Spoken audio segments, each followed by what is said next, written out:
ati ane pamiri pako Johnson Nyakutsika. Ndikati handizvizivi. Akaita pamiri pangu sei ndisina kubudana naye anomborara naye. Kanzi ndozvekutaura mwana. Makamubata chibharo ukamupa pamwiri. Sei wakomana ndakati ini handizvizivi. Wakomana wakabva wangobuda mumba mangu kwakutonaka kwapolisi. Wasvika kupolisi wauya musi wa 24 February. Ndomba mangwana acho ndaona polisi ichisvika. Kanzi takubata Johnson Nyakutsika ya kugesi. Ndakaenda kugesi. Kanzi Johnson Nyakutsika takubata nenyaya yekuti yosadzvetera mwana wake ari kutaura kuti ndine pamiri pako. Wakandibata, wakanditeera kuhuni. Wobva wandisimudzira demo. Ndakandaenda kuhuni kugongo nehanzvadzi dzangu mbiri. Saka iwe wakandibata wakandisimudzira demo. Ukati ukataura ndinokutema. Ndiani pamiri apa. Ndokumupa kwawakaita pamiri. Ndikati ini handizvizivi, handina musi wandakambodaro ini. Kanzi ndonyaya iri panapa. Saka tabvunza mwana kuti iwe mwana chii chakaitika. Ndomatsanangurira ari kuita. Kuti iwe wakabudisa demo ndokuchizidzira kuti ndinokutema kana wataura badzi kuti wakabatwa chibharo neni. Saka polisi akati ini ndabvunza mwana kuti iwewe zvakaitika here, akati hongu. Pamiri ndepandipa Johnson Nyakutsika. Wakabatwa kangani? Kanzi kahwani. Ne iwe uri kutaura kuti pamiri ndepa Johnson Nyakutsika. Kandi ndine chokwadi nazvo nekuti akandibata indichangobva kugeza kuteera kunguva yake. Saka ini ndakachena. Saka paakandibata, kanzi wakamubata kangani, akakubata kangani? Kanzi akandibata kahwani. Saka ne uri kuziva kuti pamiri ndepa Johnson Nyakutsika. Kandi paakandibata ndichangobva kugeza ndakachena. Ende paakandibata ipapo hakuna zvomwe munhu akazondibata futi. Saka ndine chokwadi kuti pamiri ndepa Johnson Nyakutsika. Ndikati ini handizviziva ini. Handina kutombodaro. Handina zvandakaita kumwana uyu. Kanzi alright. Ndo nyaya yatiri kubata nayo. Iwe enda murumu iyi. Awana kuda kwachibveterana muri yake wachibva wagara murumu iyi. Time ndakabva ndazobudiswa nemapurisa pabhesi payo. Kanzi uya kuno mukati muchaji ofisi pabhesi ipapo. Kanzi right, takupai nguva yekuti mugone kutaurirana sevavakidzani, sevagarisani. Kuda kwachitaura zvaungade kutaura kuna Johnson Nyakutsika. Kuda kwachedzvetera akati inini Johnson Nyakutsika chimwe chandingagone kutaurirana naye ndechekuti ngandipe 350 US izvozvi munomu. Ini ndakati 350 yacho ndikubhadhara chii? Ndikutaura kuti nyaya mukutaura handizvizivi. Handina kana 1 day randakambata mwana wako. Ini handinambobatana naye. 350 yacho ndeyei?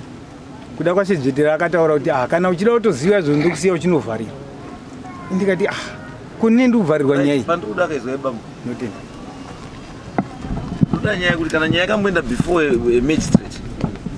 Ndoda kuona kuti magistrate akati chii? What was the judgment? Akati chii magistrate? Magistrate akanditenda unodzorwa mombe dzako enda kwamessenger of court. Ndipei paper, I want to see the document. Ndiro ndokuda iroro. Zvakaitika rini? 2021 mwana ndakabatwa muna 2020. Mapepa mazhinji pakauya newenhiri pepa rakabva rakandakazova kwamessenger of court. Iwe iyi pepa rekudna pandakazoenda kunokupa nyaya dzangu. Ayo marisiti ekukoti kwamajistrate.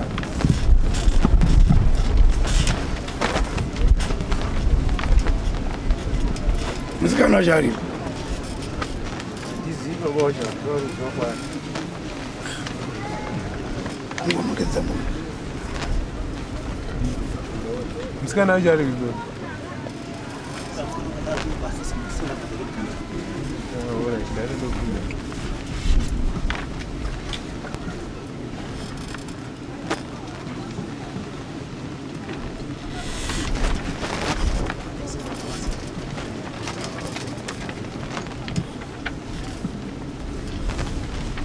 Saka pakutaurira newe wakazwa pamombe. Sini ndakandanzi iwe ndaunomupa 350 yaari kutaura kuti ugone kuenda kuDNA zvekutaura mwana. Saka ndakaenda kunomupa 350 yacho. Right. Ndopi ndaka Imimi yenyu hamuna warutiwa mapepa. Takaona kuti mapepa enyu ari kuti chii? Because inini am more interested in judgment ya magistrate. Takati chii? Ipai through mukomana. Okay. Right. asanogona. Ini nganda basa naro. Ira ndine naro bai. Yani basa kuli mari.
Right. Imi mapepa enyu bambuka. Chanduda ini ndanda judgment. Asi mapepa akutaura wa this one I've got nothing to do with that because the younger confirmation I had mentioned because yes, I've got nothing to do with that.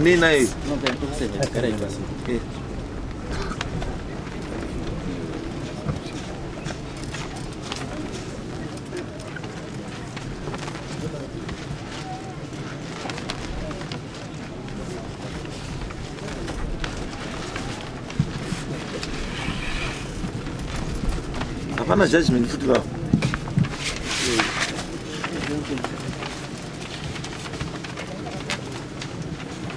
Notice of appearance to defend the guy.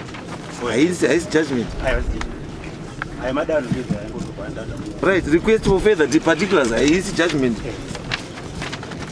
Index haine nduda judgment. Hapana judgment.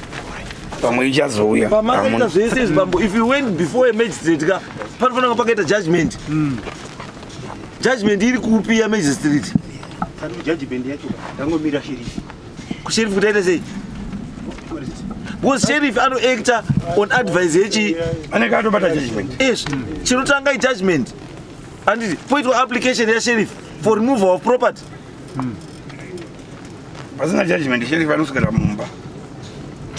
Abude office. Yes, because izweka bambo. Chakaita kuti muende kuda kuti muzoende kotsvaga sheriff ka.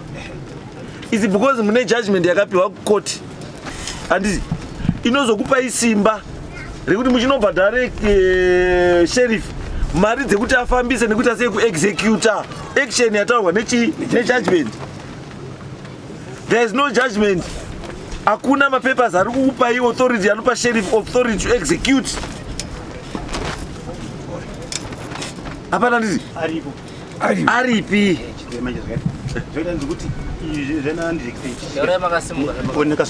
neiri rakanikikira iri rakanzi nehaikoti chichika akanzi kwaikoti azoshandi pesa ane black saka aripo zvakatachwa pamanext bambozetera izvaiti kutaure bambo iyo index iyo handitoshanda kwaikoti handiti makaitwa civil division of the high court handito saka index iyo zvainosenza basa rayo cheneri kugaidha jaji kuti index number 1 page number 1 pane chakati page number 2 pane chakati page number 3 pane chakati chete haisi yes saka you can't bring that to me, you can't bring that to me. Index ndoidi akuzi kwaikuti nakuti munguona ini ndoda judgment ya magistrate zvinotsvaga judgment right. Imi makanzi endai kuuka imi handiti makanzi endai ku DNA to prove your claim. Indeed. Andika makati uyu ndiye akarara nemwana wenyu akamumitisa mwana wacho ndiye akandarepa achibva ngoita mapurisa nyaya yemhingiromutaisa mukunze right achibva arepwa ibaita nhumbu kuti akarepwa DNA yanga iri chiki ameni kwakaendera ina ndipo kana pa DNA yacho maenderwa DNA chiki unokuripoti chake iwe kana DNA chiki Intratu plus DNA yacho kuti mazo haina kubari mapurisa aitwe mapurisa DNA ine mapurisa kababa yoza potomoke mapurisa anorecommenda chete kuti endai ku DNA is done to prove paternity kuti zvaunutaura paternity kuti mwana uyu utaura ndewako eri kana hasi wako ndo basa reDNA chete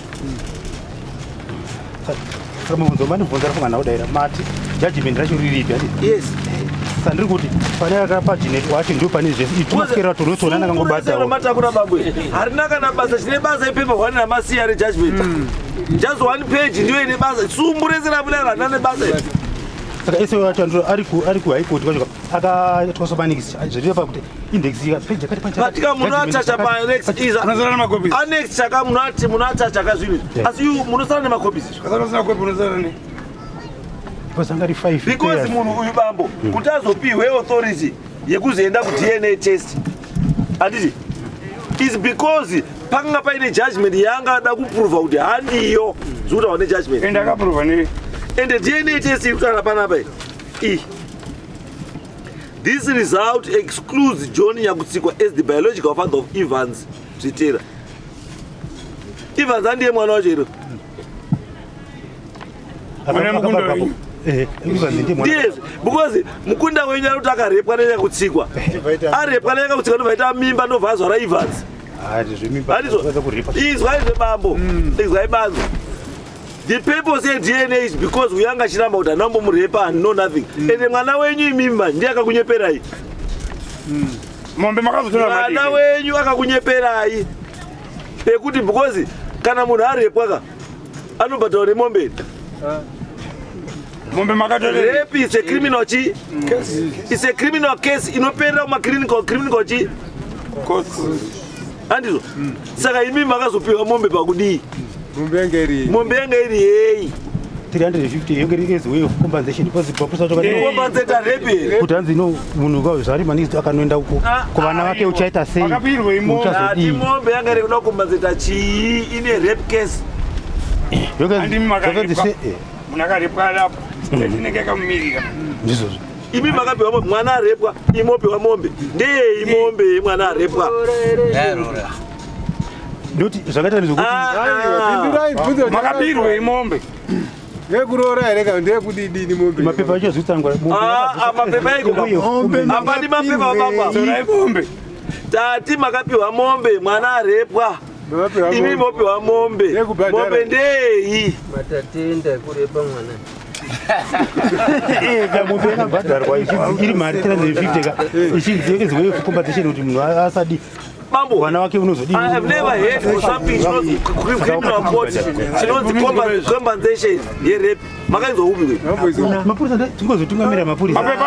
Aripi mapepa. Ariko kuti indangouya naye masikireti wanosi awo chacho muchari ariko haikoti akapa jineti wacho nezvese. Manje manhingi andaingoona wangu. Hatiri kuya nawo mapepa.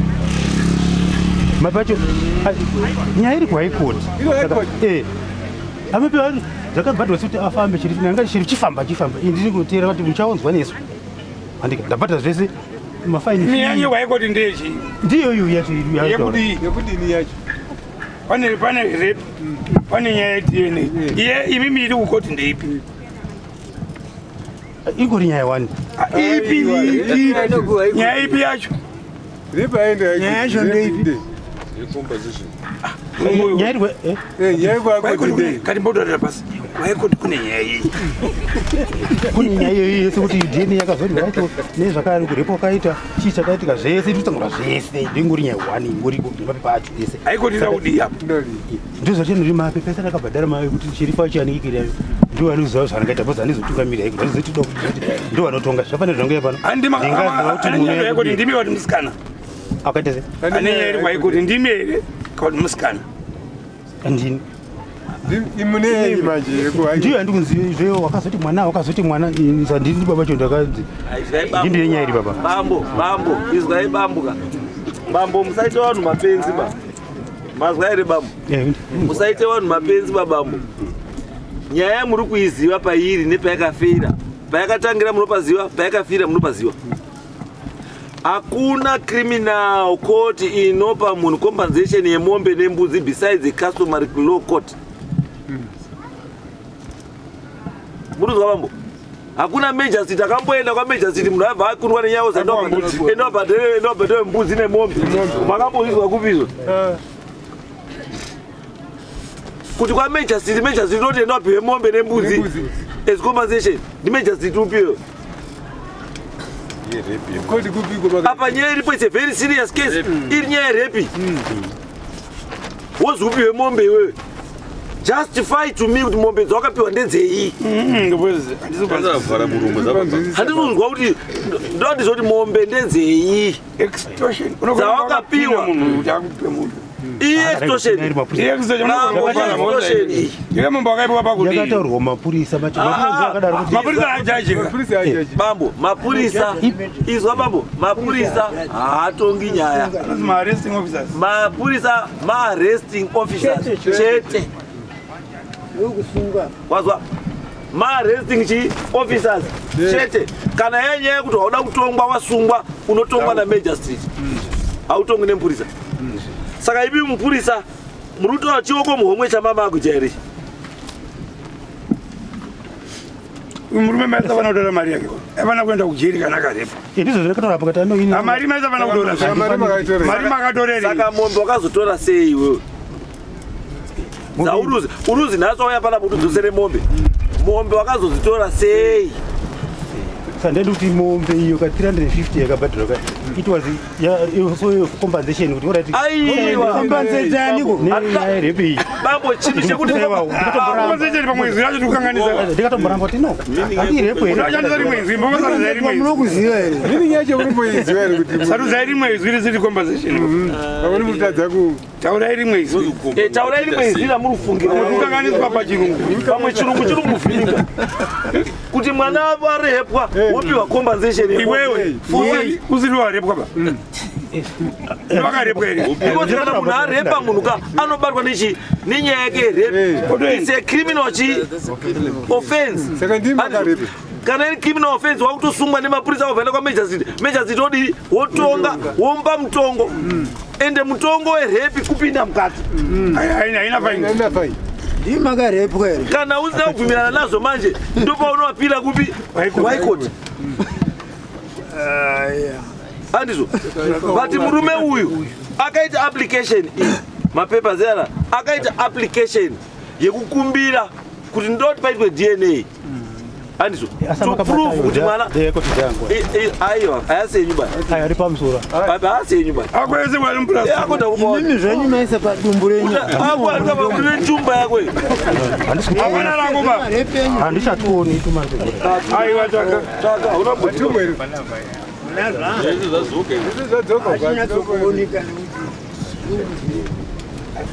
aripo tumari ziti tokanzeningikiri yakaziti yako haikoti chichi court application ine ningikiri court application nesheriff yai uda kwashedzvetera neimwe yacho yakanzi kuti ani court application nesheriff ndizangu nonge dzako sakune mapepa saka isusu toda chii manje chatoda isusu bambo chatoda chete bambo marisiti hana basa ba nyaya nemajudgment acho manje ndokwaari bambo ndati judgment hana basa nayo ba tokwanisa kuitsvaga kana tikuida tinongotora siyara nhamba iyi toitsvaga asi chandoda kunzwa ini ndoda kuzwa kuti wakapirwa mombe pakudii mwana arepwa ndo pane mubvunzo wangu wakapirwa mombe dzei mwana arepwa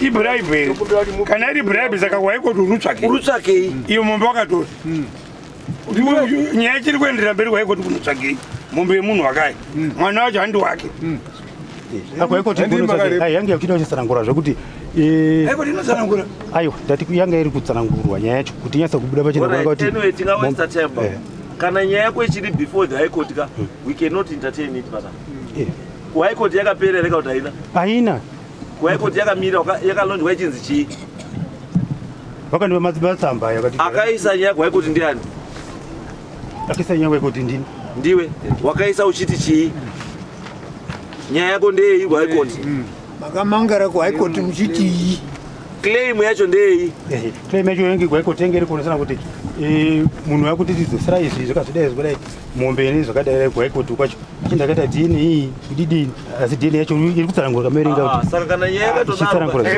high court iri judgment kuchi high court then after that tozodi izwaizve baba isusu apwa kuti chakuda kukuonesa iyi ndizvozvo handisi kuti bambo kana makaripota nyaya yerepi ikaenda kwamajor handizvo major akapa judgment hapana panozombozi mupiwe mombe hapana then mwana wenyu kana akamitiswa kana akarepwa vamita handisi sekutaura kuita mwana wenyu obva abara mwana anonzi Evans handisi obva ati kubva aclaima kuti Evans baba wake ndeupi ndeuyu nyakundirepa handizvo ndo zvakazokonzera kuti uyu murume uyu aite application iyi yekuti ana kuenda DNA test to prove kuti mwana haana kurepa munhu mwana asi wake handizvo DNA mari dzavo dzobva auya aibva ati zveshuwa mwana hasi wake meaning kuti mwana wenyu munhu akamupa mimba ndeumwe asiri ani nyakutsikwa saka mwana wenyu akanyepa in your eyes kuti ndarepwa nemurume uyu ndobva taita dhumbu asi DNA yataura kuti uyu aziye baba wemwana. Saka mwana wenyu akatata neumwe munhu. Pamai ya munhu. Atata neumwe munhu ndobva afunga kuti kuri nani ndekupi. Anditata hana chiro. Iwewe yakutsikwa kana wakazotonesa wambichana. Wovasitonesa kwazi ndiwe. Asi wobvaenda kopona nei manje? Kopona neDNA manje. Because DNA yataura kuti baba. Pano wakaenda mberi. Imi makagumira padhuze. Waibva waitisa mwana. Handizo baba. Saka imimi nyaya yenyu haina kuraswa baba. Nyaya yenyu yakanaka. Ichiri before the High Court. The High Court ndio ichapa judgment. Yekuti mombe dzenyu dziite sei? Because according to these papers, hamuna hamuna nyaya. If it was a case yekuti imimi makarepa, aditi yaifanonga isina kumboenda kuHigh Court, mafanonga makangosungwa paMagistrate apa. Matopinda mukati kuti makarepa mwana. Ndobva yaperera. Imimi ndime maifana kuzonoapila. Kuti no handina kurepa ba, mwapila kuHigh Court. But manje the opposite ndiyo yekuitika manje. Kuti aruti akarepa, aruti wachakarepwa. Ndiye akuenda futi kuHigh Court. Kuti handizoda kudzosera mombe. Iso tibvunza kuti yazvo. Mombe wacho wangomboitorerei. Koti handisiuziya mapurisa. Saka mapurisa uyu murume nemapurisa wakaita chinhu chinonzi extortion. Wakasiya mari pamapurisa. Mapurisa akakutaura kuti piwa mombe wakapa mari iwo. Mapurisa yakati wedu Wakapa wakati yawe 100. Wakapa chi? Wakati yawe 100. Wakati yawe 100.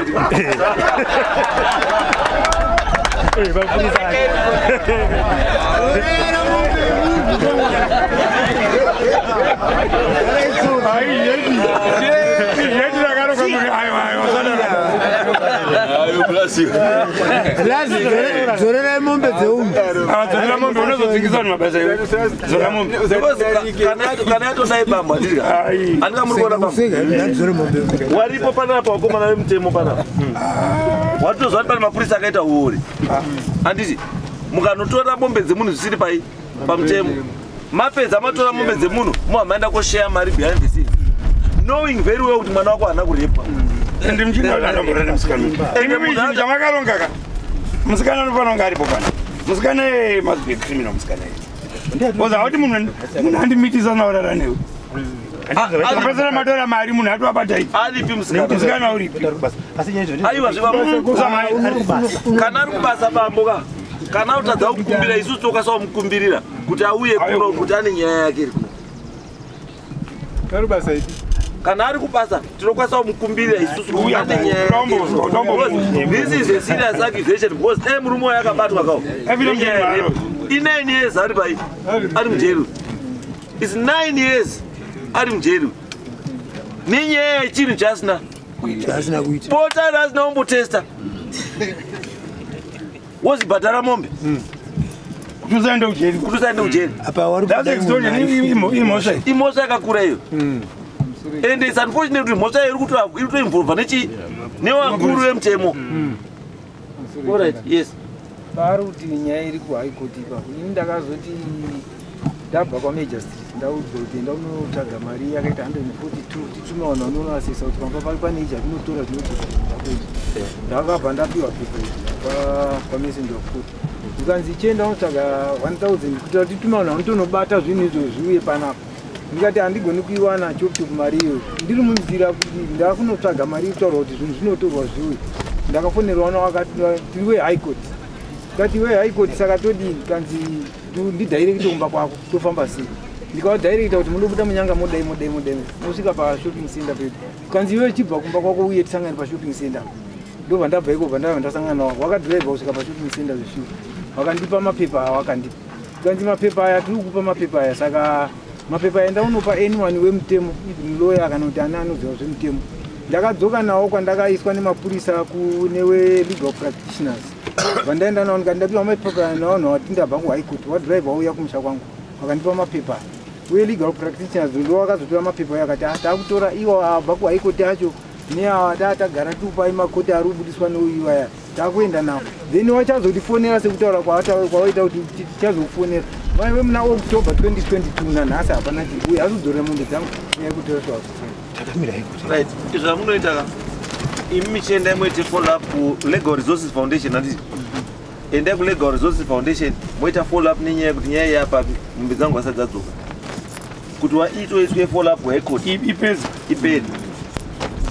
because kana paine paper 1 to 6 kubharira high court ranga ringozimbabwe rakakazimuririwa court here karanga zichi rakangonzi kupa mapepa enda unopa munhu wemutema unoziva asi tichazokufonera imi makamboriwerengawo here kuti ranga riri kuti ipepa akawanda akaita njumba kudai saka chizokai kuhigh court then after that ka moya motitaura kuti ati chii so that we proceed nenyaya pasina izvozvo zvatikwanisi kuproceed because if it is before the high court ka hatina jurisdiction kusvikira high court inofana kukonkludwa ikoko asi tadangoonesa bambo wabadza kuti bambo ka munokwanisa kunga muri kuhigh court ka asi munokwanisa kuzuzurudzwa imimi kuhigh court kusati kwatanga nyaya timu watombozuzurudzawo nenyaya extortion apa makaba mazhete amakaita yekushe 100 munokwanisa kuenda right saka endai iite sei mozotitaura moya motipa result yekuti Legal Resources for what chii yapapi then moya motitaurira then kana yadaro takukwanisa kuenda mberi nayo but for now hatikwanisi kuenda nayo isati high court isati yatipa kuti zvamira sei yes but mombe don't worry dzinouya right next